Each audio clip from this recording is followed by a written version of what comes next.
so thank you for being here, Dr. Davis, and thank you all for being in attendance today. And if you have any questions about other things that the Land Center is doing, be sure to check out our website at thelandcenter.org.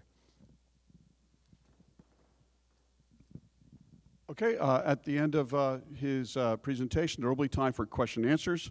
And for those of you who have any issues or anything, don't worry about it. We'll be posting the lecture, but the question and answers will be for this room. So feel free to engage in any way you wish.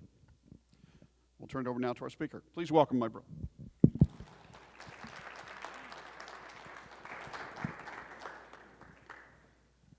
I appreciate the opportunity to speak here again. I was here a couple of years ago with a very different topic.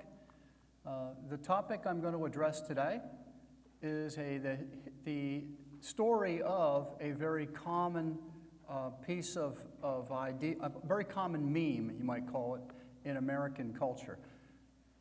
We're just going to try to get the audio level here a little bit. Hearing a little bit of echoing feedback. Let me count to 10. Okay, that sounds better up here. To you folks too? Okay. A very common idea in a modern American culture.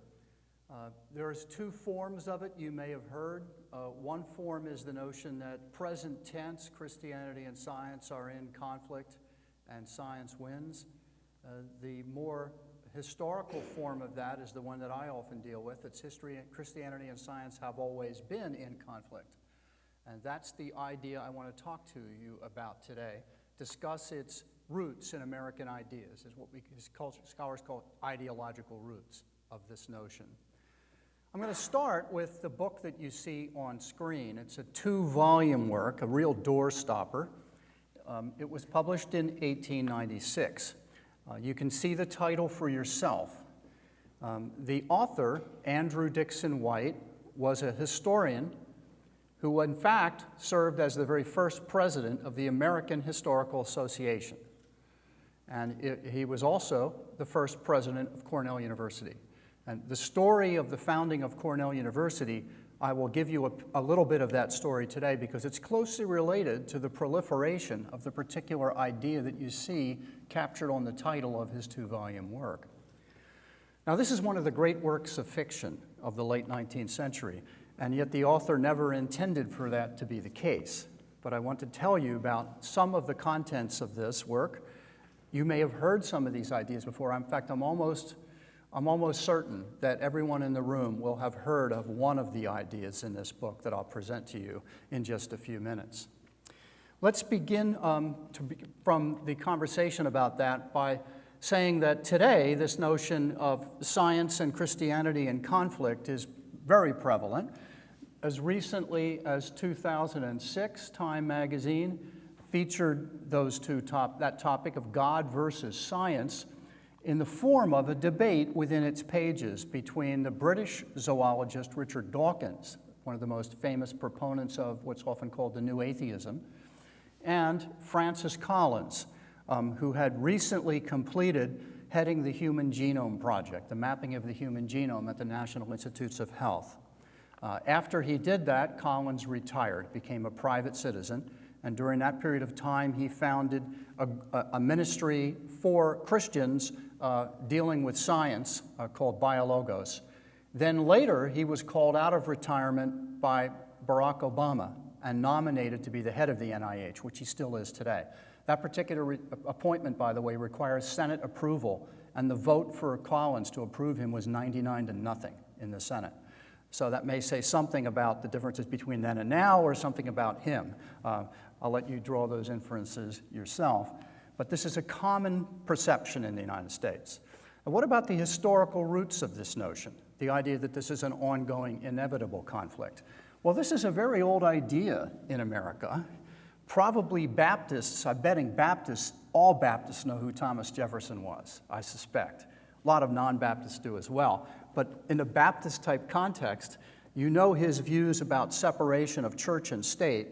He wasn't exactly a fan of traditional Christianity. And this idea that religion, including Christianity, perhaps especially for Jefferson Catholicism, holds back scientific progress, has been around in America for a very long time. Jefferson believed that. Many other eminent Americans have believed it as well. In the case of Thomas Jefferson specifically, he wrote about this in his notes on the state of Virginia. There's an interesting little section about religion, and in that section he says this. We find the following sentence, among others, in that book, which he says that Galileo was sent to the Inquisition for affirming that the earth was a sphere, that is, the earth is round. The government had declared it to be as flat as a trencher, which was a round, flat plate, and Galileo was obliged to abjure his error. Well, if you know anything about the story of Galileo, you know how wrong this is. Jefferson was 100% out to lunch in this particular comment. The reason why Galileo got into trouble with the Roman Catholic Church had nothing whatsoever to do with the Earth's shape. It did have to do with the Earth's motion around the sun, but nothing at all to do with the Earth's shape. But the fact that someone as learned as Jefferson, one of the most learned 18th century Americans, could make such a claim in a print book of his just shows you the extent to which misinformation has informed this conversation about the history of science and Christianity. But the person I want to talk about today the most was the man who wrote that book I began with, Andrew Dickson White, the person who was the president of Cornell University. Here he is. He was, as I also said, already told you, he was first president of the American Historical Association, and he found himself with a great platform from which to launch his ideas about conflict between modern knowledge, including science, and traditional Christian beliefs. That was this platform. You're looking at the Great Hall of Cooper Union in the lower part of Manhattan. It's right down near where NYU is located, and not too far from Wall Street. It still exists. And 14 months before the start of the Civil War, Abraham Lincoln gave a campaign speech there, an anti-slavery speech, right there in Cooper Union. This engraving you're looking at here comes from that event. This wasn't Andrew Dickson White's event, but this is the same place. This is less than 10 years later. So he has this magnificent auditorium, famous place, from which to launch his crusade against traditional Christianity and in his view, its confrontation with science. This took place in 1869, just 4 years after the Civil War, just a couple of days before Christmas. It was the opening lecture of a whole series of talks about science that was sponsored by a number of prominent groups in New York City and as a public event, and it nearly filled the hall. And yet his topic, he's not a scientist. As I mentioned, he was an historian. And his event was about the history of science and religion. He called his lecture The Battlefields of Science. Nice title for just a few years after the Civil War. And he said he was going to give his audience an outline of the sacred struggles for the liberty of science, a struggle which has been going on for so many centuries. He says, in all modern history, interference with science in the supposed interest of religion, no matter how conscientious such interference may have been, has resulted in the direst evils, both to religion and science. And then he says, and invariably. This has always been the case. It's always like that. He said, I say invariably. I mean exactly that. It is a rule to which history allows not one exception. For the rest of the evening, he entertained the audience with outlandish facts and exaggerated tales, of which I'm going to show you three. The audience learned that Ferdinand Magellan somehow proved the earth to be round, as White told them. Yet, in fact, every educated European, every university graduate of Columbus's century, of the 15th century, already knew the earth is round. I'm going to come back to that at the very end and show you a very important piece of evidence to that effect. I'll just tell you now, though, that historians are unable to identify a single Western writer from the 15th century who ever said the earth is anything other than a sphere. That's just an historical fact. But yet White assumes that nobody knew that until Magellan in the early 16th century circumnavigated the globe. They also heard that the famous Polish astronomer Nicholas Copernicus had escaped persecution only by death. That the reference that White means here is that the fact he's referring to is that Copernicus literally passed away on the very day the printed pages of his book about the solar system were placed in his hands. That is, I should say, the final part of the book that had been printed was placed in his hands. 6 months earlier, he had suffered a major stroke and had subsequently had other smaller events, such that by the time of his death, he was comatose and paralyzed on one side. And very likely, he didn't even know what was being placed in his hands on his deathbed. But that part is a fact, that he died literally the day that he received his book, his copy of the book, if you want to put it that way. But for the previous 40 years, the Roman Catholic Church had urged him repeatedly to openly talk about his novel astronomical theories, because they felt that his astronomical expertise would be very helpful in solving problems of the calendar. That's, for those of you who have studied historical theology, it's part of the background of the adoption of the Gregorian calendar. And getting rid of the old Julian calendar. That took a whole century to do. And Copernicus was asked multiple times to be part of that conversation.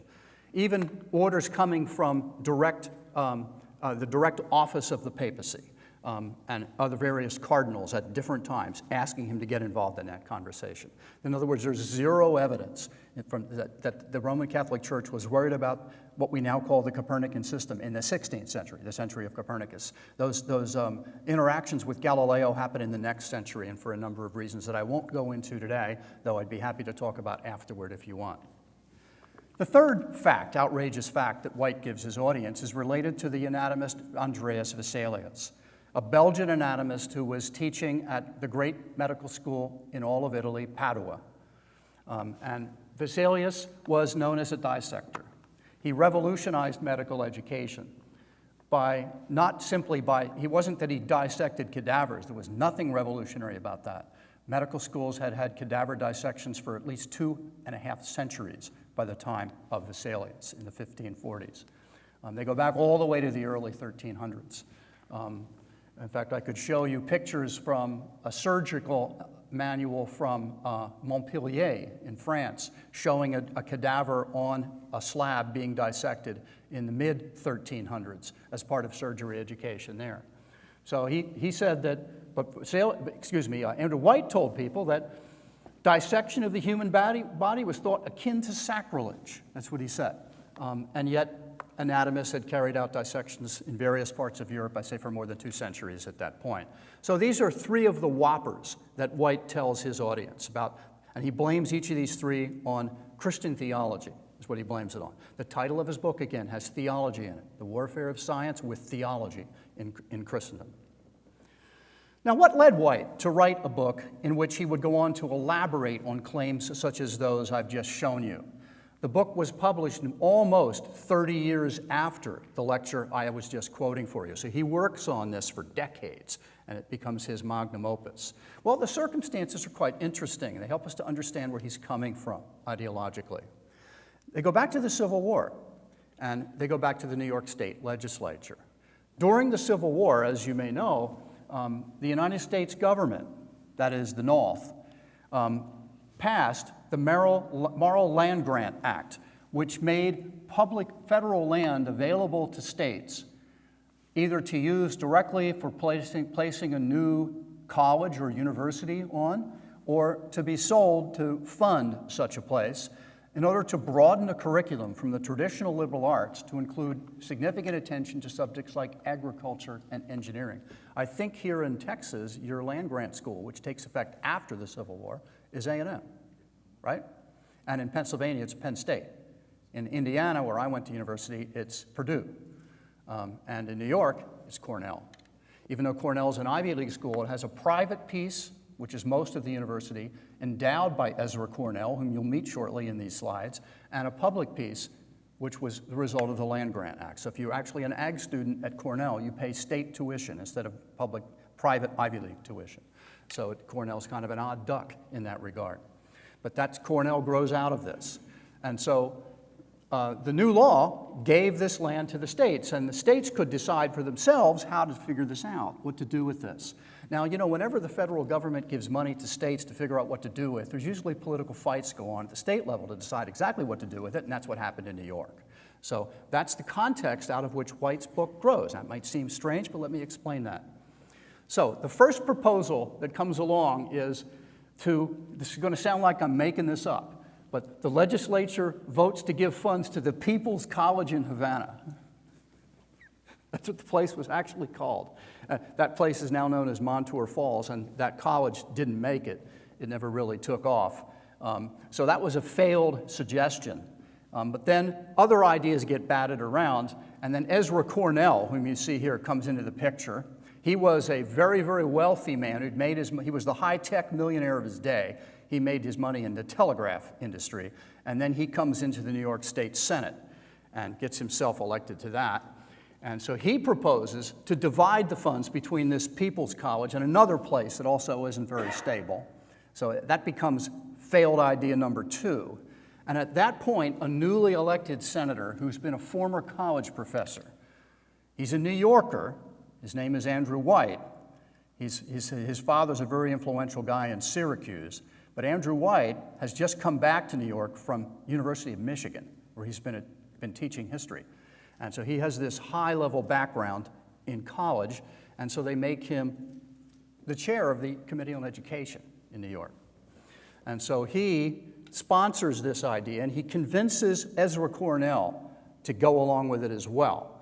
And so they collaborate on the idea of a new institution, brand new, and it's going to be, as White will call it, an asylum for science, a place where science is set aside and not subject to sectarian control, where that would have meant in any individual denomination. So this is what White wants to do. He's had this vision for a long time. He doesn't believe in private sectarian education. He believes in non-sectarian education.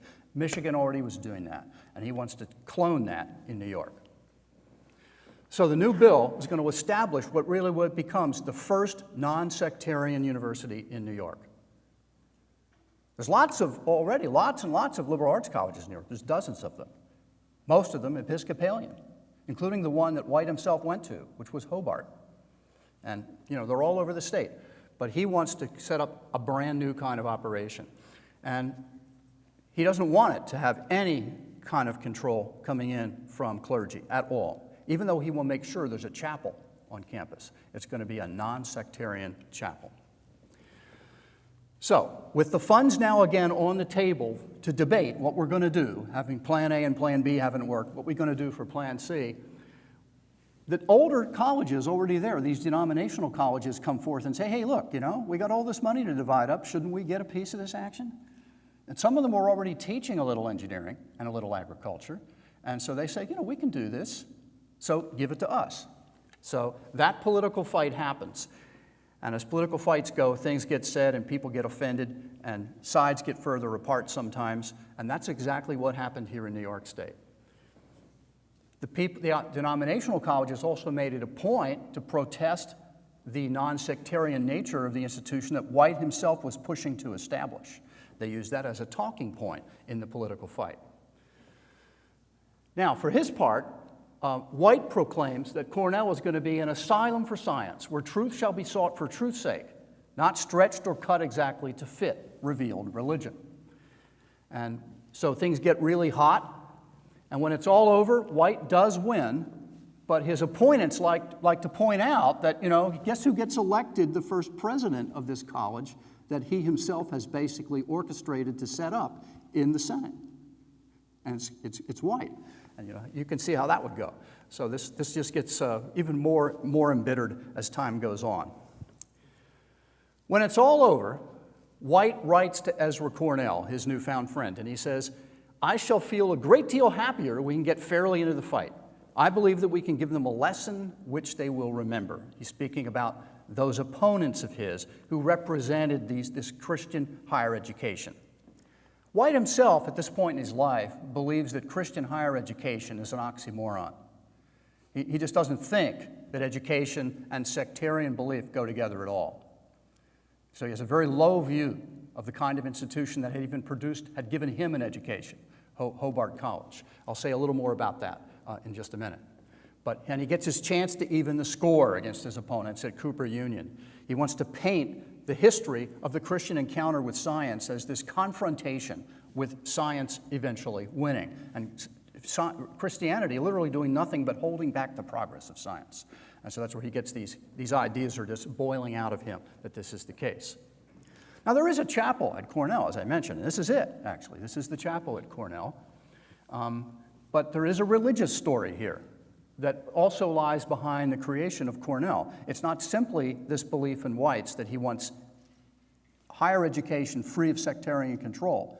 He also wants to promote a certain type of liberal religion. And so does Ezra Cornell. And he and Cornell both despise traditional Christian theology, while they still, nevertheless, embrace the central moral attitude. White believes, as Jesus did, that the two greatest commandments are to love the Lord your God and to love your neighbor as yourself. And so White wants to promote that at Cornell, but nothing more than that in terms of doctrine. Now, what about Ezra Cornell? His interesting story, the part of his story that bears on our story is that as a young man, he had been a devout Quaker, and he had fallen in love with a woman who was an Episcopalian. And the Quaker meeting refused to acknowledge the legitimacy of that relationship. And they even at one point asked him to apologize for having married an Episcopalian woman. So he was driven out of the Quaker fold by that marriage of his. And he never held membership in another church in his life. Though at the end of his life, when he was living in Ithaca, where Cornell University was located, he attended a Unitarian church. And around that point in his life, he told his wife that he had scruples to attending an Orthodox church, meaning a traditional Christian church, Orthodox there with a small o. He held that reason should be the basis of religion. Certainly not revelation, certainly not miracles or anything of that nature, but it needs to be reason and reason alone. In his opinion, the Christian gospel, as typically presented, as he said, tries to shield the deformities of the dead and putrid carcass of the church from the penetrating eye of advancing science and enlightened humanity. And he's not really meaning the Roman Catholic Church here either. He's meaning the entire Christian church, traditional Christian church. In his view, to quote him again, the steam engine, the railroad, and the electric telegraph are the great engines of Reformation. And he looks for the arrival of a new era in religion and humanity in the next century. So science and technology become the source of his hope. Now here you see a building at Hobart College. This is White's alma mater, and I want to tell you a little bit about his experience there. White, was baptized as an Episcopalian, but his grandmother had a somewhat broader understanding of Christianity. She was not only more ecumenical, she was more willing to think outside the box of traditional Christian thought, and White admired her, and he saw her as rejecting narrow and medieval teachings about salvation. The word medieval is kind of interesting because, you know, it's often a pejorative in late 19th century American thought, the word medieval. So if something's medieval, by definition, it's backward. And it can't be right, so you need to get past that. Part of the warfare view of science and religion is indeed this very, very negative view of the medieval period.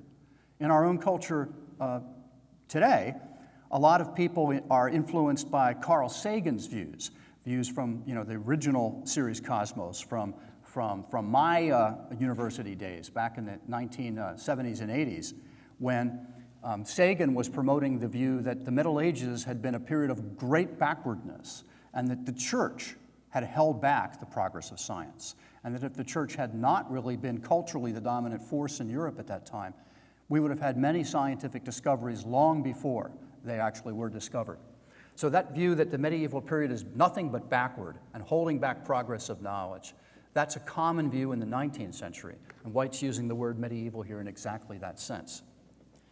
As a student at Hobart, he came to find miracles unbelievable.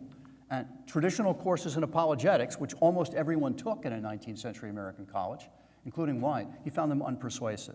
So he's looking for a different kind of religion. Ultimately, he adopts the religion of Matthew Arnold, the famous British author from the 19th century, who had said this.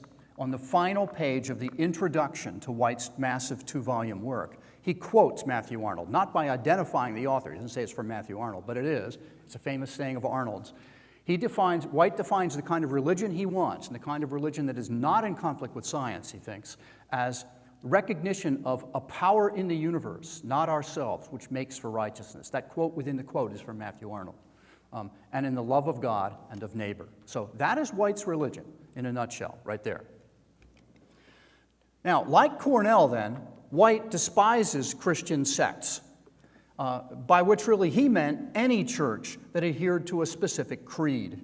And he saw no further need for these denominational colleges, which scattered the landscape in New York and New England, even though he admitted they had done some good. After all, they had given him his original education when he hadn't had another opportunity to get it.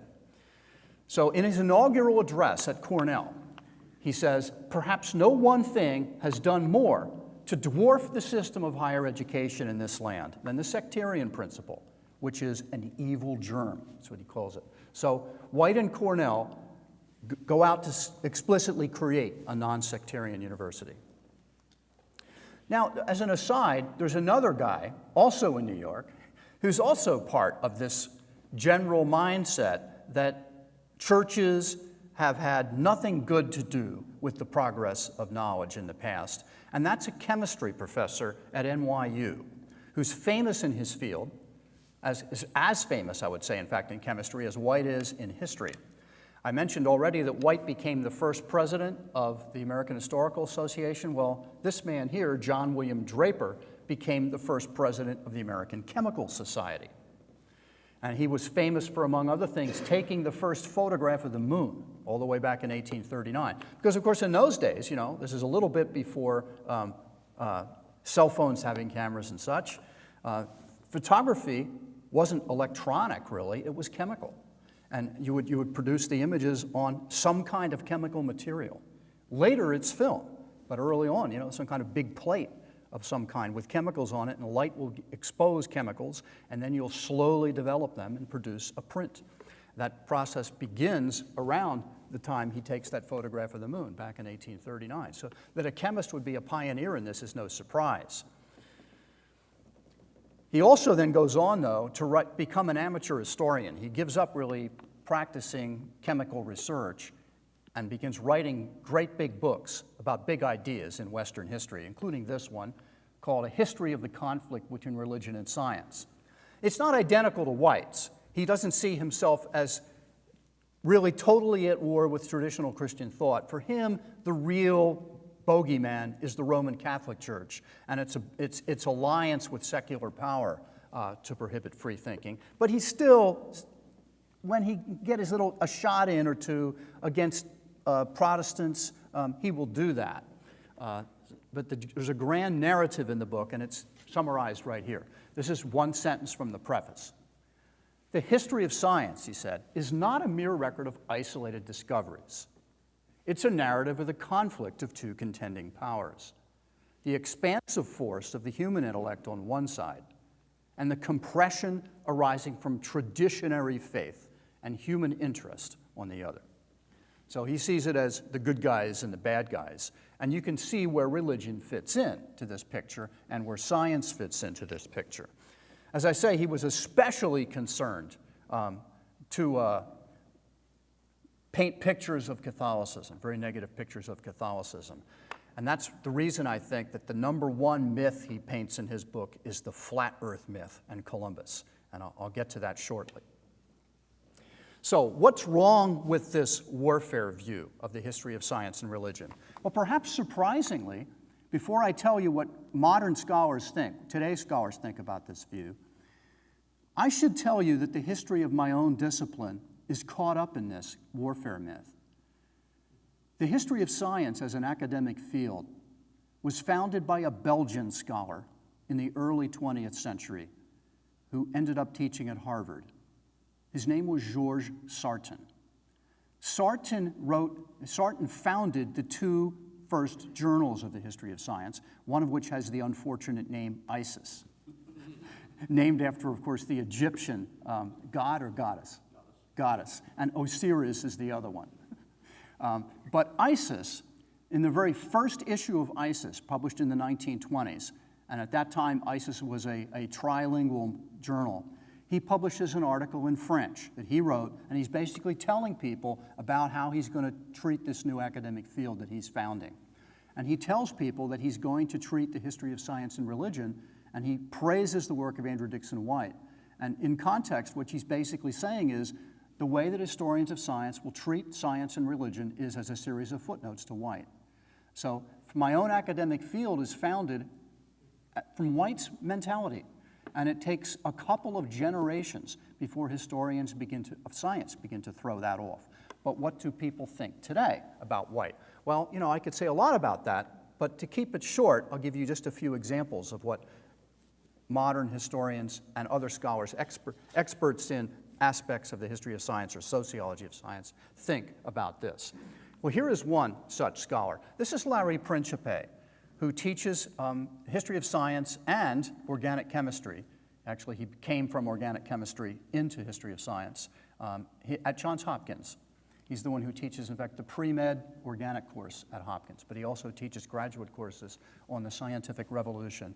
And he wrote the little Oxford book, A Very Short Introduction on the Scientific Revolution. You've probably all seen these little Oxford books, 35,000 words. That's what he told me, that's what they limited them to, 35,000 words, and with pictures and stuff in there. And they're really little, you know, you can pick them up for just a few bucks at the bookstore. He wrote the one on the scientific revolution, which is early modern science. That's the story of Copernicus through Newton. And here's what he said. He said, many people today acquiesce in the widespread myth devised in the late 19th century of an epic battle between scientists and religionists, despite the unfortunate fact that some members of both parties perpetuate the myth by their actions today. This conflict model has been rejected by every modern historian of science. It does not portray the historical situation. So as a general view, you know, this is one of the leading historians of the scientific revolution, and he's basically saying there's no value in this idea, no value. We historians, we just threw it out. This idea isn't operative for us today. Here's a second quotation. This one comes from Ronald Numbers. Ronald Numbers is recently retired from the University of Wisconsin. He's a former president of the History of Science Society and also of the American Society of Church History. He's the leading historian of American religion and science and of American medicine and science. And here's what Numbers has written in this book, the little book called Galileo Goes to Jail and Other Myths About Science and Religion. Historians of science have known for years that White's and Draper's accounts are more propaganda than history. And I've given you the context for White's part of that propaganda. I haven't said much about Draper, but he's a propagandist. And so, you know, we don't take these guys seriously, basically, is what Numbers is saying here. And finally, I'll quote the leading British historian of science and religion, John Hedley Brooke. He held the first endowed chair of science and religion at Oxford, which he had to resign at the retirement age in the British universities, but he's still active as a scholar now. And as he puts it this way, serious scholarship in the history of science has revealed so extraordinarily rich and complex a relationship between science and religion in the past that general theses are difficult to sustain. I can hear him saying this as a Brit would with understatement. General theses are difficult to sustain, as he would say. So the real lesson turns out to be the complexity, as he puts it. In other words, White's picture of constant inevitable warfare of science and religion puts all historical encounters in a single box, and most of them don't fit, don't even come close to fitting that box. So it's kind of a Procrustean box, you might say. So you have to cut a whole lot off of them to make them fit into that box of inevitable ongoing conflict. Now, to wrap up and bring it down to earth a little more, let me show you a little bit of this piece about the historical story depicted in this picture. This is an American painting you're looking at. It's by Peter Rothermel. It's from the 1840s. and it hangs today in the National Museum of American Art, which is part of the Smithsonian, but it's not on the mall. It's a few blocks off the mall, north of the mall. And Rod, this is what is shown. I bet you can pick this out, right? You recognize the iconography here? Who are the principal actors? Who's this woman? Who's this man? It's Isabella and Columbus, right? It's Columbus before the Queen. And you see the globe on the floor down here. So this is an example of this claim that Columbus has to persuade the Queen of Spain to invest in his voyage because she doesn't believe the earth is round, and nobody believes it's round. And as the story is usually told, Columbus also has opposition from professors of theology at the oldest university in Spain, the University of Salamanca, who quote the scripture against him to say that the earth is flat rather than round, and advise the Queen not to invest in this crazy voyage. Frankly, it was a crazy voyage. Columbus believed that the earth is about 18,000 miles in circumference. We know today it's about 25. The university professors at Salamanca knew that it was about 25, not 18. He also believed Asia is greatly larger than it is, such that it was 3,000 miles due west from Spain to Japan. That's what Columbus believed. And he was going to Isabella with that crazy idea. And nobody could have survived that voyage and come back. And so the advice by the experts given to the crown was, don't invest in this. And other governments had already turned Columbus down. So, he was trying to cut out the middlemen in the Near East to trade directly with the Indies by sailing across the great ocean sea. But his assumptions were very badly off about how long of a distance that was going to be. So that's what this conversation was actually really about. Let me show you something. This is a picture from the standard textbook on astronomy from the 15th century.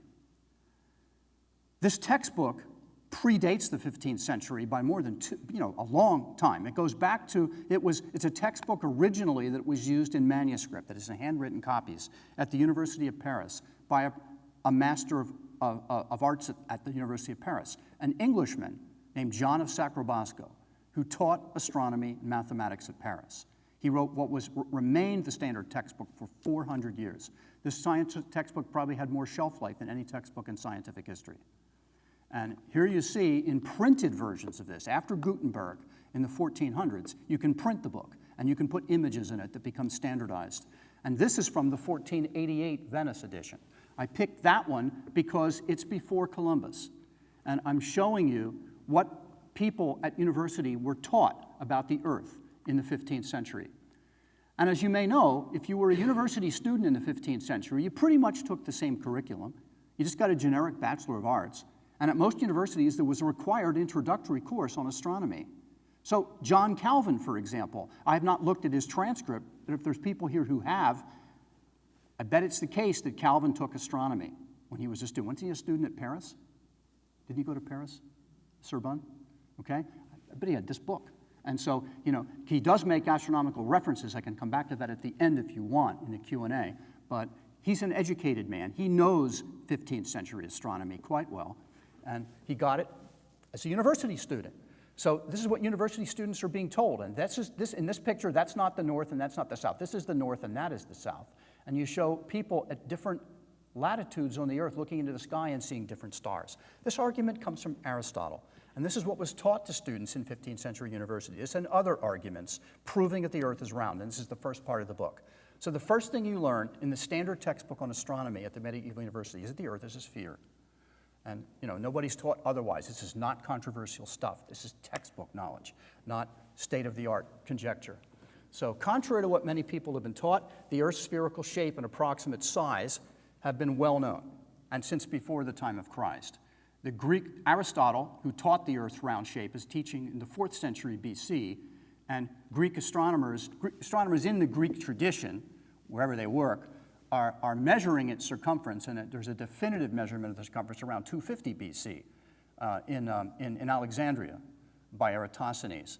He comes up with a number that could well be very close to the modern number. We're just uncertain because of the exact unit he was using.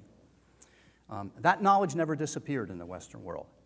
It does get questioned from time to time, but there's never a time when it's not the dominant assumption. And in the 15th century, when Columbus is long, I say nobody, we're not aware of anybody anywhere in Europe in the 15th century who doesn't think the Earth is round. So you would never know this on the Earth's spherical shape. He says, as might be expected, it, meaning the spherical shape of the Earth, was received with disfavor by theologians in the era of Columbus. That's what Draper just flatly says. It's completely bogus. And Draper goes on to say, he says he notes that Columbus couldn't get support. It was difficult for him. He had to finally persuade people to support him. It wasn't obvious that it was a good idea. Draper says its irreligious tendency, and the it here again means the spherical shape of the Earth, its irreligious tendency was pointed out by the Spanish ecclesiastics and condemned by the Council of Salamanca. Its orthodoxy was confuted from passages in Scripture and the Church Fathers, despite the fact there had never been a Council of Salamanca, and despite the fact that some of the fathers he quotes never criticize a round Earth. There's some who did, and he quotes a couple of them. I mean, Lactantius is the most famous of these, who rejects the sphericity of the Earth. So Draper goes on to conclude that it was Magellan who really had the decisive blow. Henceforth, the theological doctrine of the flatness of the Earth was irretrievably overthrown. That's what he says. Okay, sorry, I'm not sure what happened there. Now, to bring it right down to our own time, how many of you, I'm curious, how many of you grew up in the American school system? Okay? Keep your hand up if you heard the Columbus story in school. Yeah, that's a lot of people. It's now gone, as far as I can tell. I've surveyed some of the social studies books recently, and I can't find it anymore. So I think it's finally disappeared. But basically, throughout the 20th century, that story was still there in these social studies books. My own daughters had it in their middle school books back in the 1990s. So right after World War II, the eminent historian, naval historian, Samuel Eliot Morison, who taught at Harvard, he was a naval officer during the war, and he became professor of history at Harvard after the war. He wrote a definitive English biography of Columbus called Admiral of the Ocean Sea. And he dismisses this whole fable as misleading and mischievous nonsense. Yet again, it still finds its way into these textbooks. Well, an early source of this idea is none other than Washington Irving. How, you might wonder, right? Well, this guy wrote short stories, of course, Legends of Sleepy Hollow and Rip Van Winkle and things like this.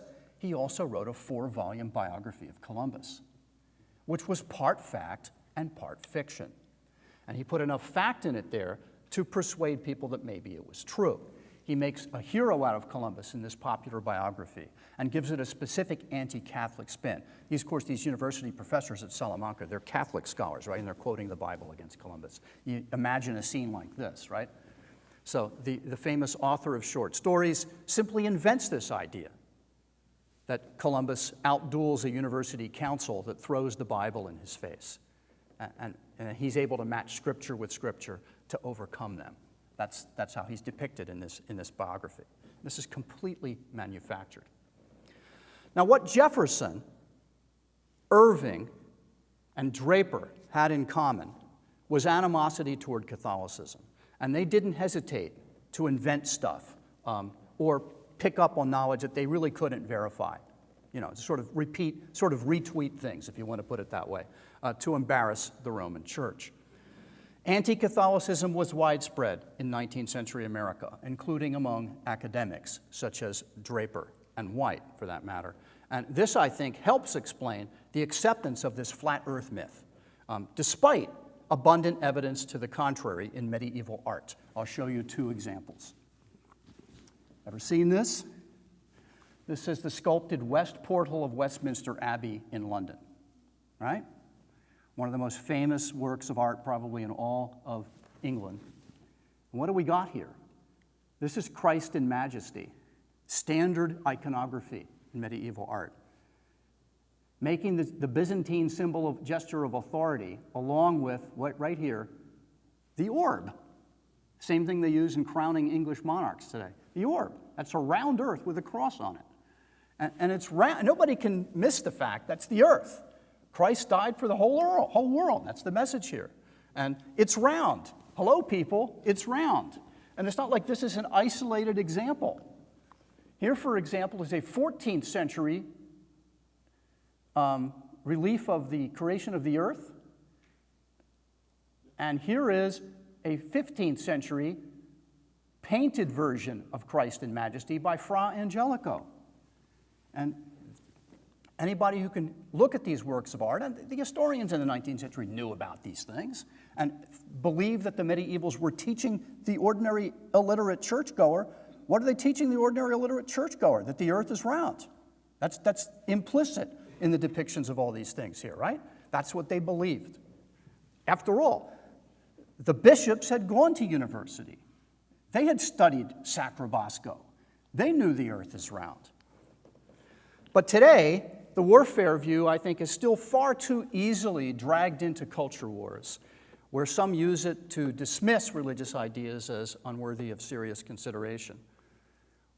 When in fact, and this is a separate story that I can't tell today, religion has very often been a source of energy and ideas in the history of science. So that's what I came to tell you today. Thanks for listening to the story.